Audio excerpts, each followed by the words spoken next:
ఆస్ట్రేలియాలో కాల్పులకు తెగబడిన సాజిద్ మూలాలు హైదరాబాద్లో ఉండడం కలకలం రేపుతోంది. హైదరాబాద్లో నివాసం ఉంటూ బీకాం వరకు చదువుకున్న సాజిద్ తర్వాత ఆస్ట్రేలియాకు వెళ్లిపోయాడు. గతంలో సాజిద్ నివసించిన ఇంట్లో ప్రస్తుతం అతని కుటుంబ సభ్యులు ఉంటున్నారు. అయితే కాల్పులు ఘటన తర్వాత వాళ్ళు ఎవరితోనూ మాట్లాడడం లేదు. ఇంటి నుంచి ఎవరూ బయటకు రావడం లేదు.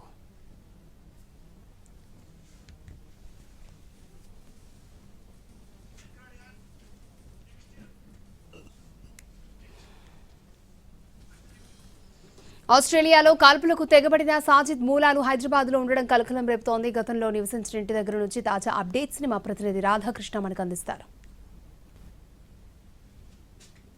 దాంట్లో హైదరాబాద్కు లింకులు ఉండడం అంటే హైదరాబాద్కు సంబంధించిన వ్యక్తి కాల్పులు జరపడం తీవ్ర కలకలం రేపుతుందని చెప్పుకోవాలి. ప్రస్తుతం మనం ఎవరైతే సిడ్నీలో కాల్పులు జరిపిన సాజిద్ అక్రమ్ ఉన్నాడో అతనికి సంబంధించిన ఇంటి దగ్గర ప్రస్తుతం మనం ఉన్నాం. ఇదే ఇంట్లో సాజిద్ బీకాం వరకు ఇక్కడే ఉండి చదువుకున్నాడు. ఆ తర్వాత 1998లో అతను ఆస్ట్రేలియాకి ఉన్నత విద్య కోసం వెళ్ళాడు. అప్పటి నుండి కూడా అక్కడే ఉన్నాడు. దాదాపు 27 ఏళ్ళుగా ఆస్ట్రేలియాలో ఉంటున్న సాజిద్ అక్రమ్కి 2 పిల్లలు. అతను యూరోపియన్ కంట్రీకి చెందిన మహిళను పెళ్లి చేసుకున్నాడు. ఆ తర్వాత అప్పటి నుండి కూడా అక్కడే ఉంటున్నాడు.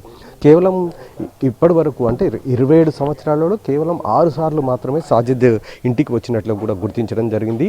హైదరాబాద్కు సంబంధించిన అంశంలో ఇక్కడ మాత్రం అతనికి ఎలాంటి నేర చరిత్ర గతంలో అతను చదువుకున్న వరకు అంటే బీకాం చదువుకున్న వరకు కూడా ఎక్కడ కూడా అతనికి సంబంధించిన నేర చరిత్ర లేనట్టుగానే నిన్న అధికారులు కూడా గుర్తించడం జరిగింది. ప్రస్తుతం మనం చూస్తున్న ఈ ఇంట్లో అతని సోదరుడు షాహిద్ అక్రమ్ ఉంటున్నాడు. ఇతను డాక్టర్, ఇతని భార్య కూడా డాక్టర్, ఇతని కూతురు కూడా డాక్టర్గానే పనిచేస్తుంది. కొడుకు మాత్రం బీటెక్ 4th ఇయర్ చదువుతున్నాడు. ప్రస్తుతం ఇంట్లో వాళ్ళకి సంబంధించిన షాహిద్ అక్రమ్కి సంబంధించిన కుటుంబ సభ్యులు ఉన్నట్లుగా తెలుస్తుంది. కానీ వాళ్ళు నిన్నటి నుండి ఈ ఘటన వెలుగులోకి వచ్చినప్పటి నుండి కూడా వాళ్ళ ఇంట్లో నుంచి మాత్రం బయటికి రావట్లేదు. మొత్తం కూడా తాళాలు వేసుకుని ఇంట్లోనే ఉన్న పరిస్థితి అయితే మనకు కనబడుతుంది. సాజిద్ అక్రమ్ ఇక్కడ నుండి వెళ్ళిపోయిన తర్వాత ఈ ఇంటికి సంబంధించిన వివాదం నేపథ్యంలోనూ రాలేదు. అలాగే తండ్రి చనిపోయినప్పుడు కూడా రాలేదు. తల్లి అనారోగ్యంగా ఉందని తెలిసినా కూడా రాని పరిస్థితే కనబడుతుంది మనకి.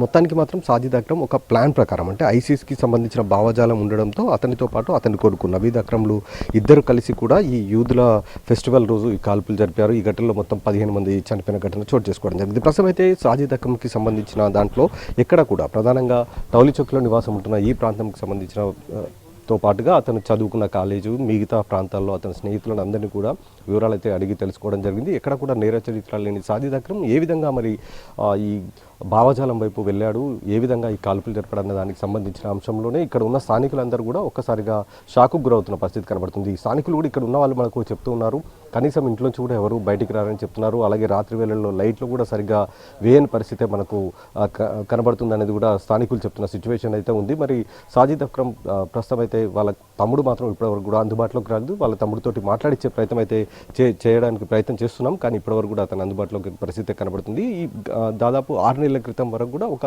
పేరుగాంచిన కాలేజీలో అతను వైద్యుడిగా అంటే లెక్చరర్గా పనిచేశాడు. ఆ తర్వాత నుండి కూడా అతను మానేసినట్లు కూడా స్థానికులు చెప్తున్నారు.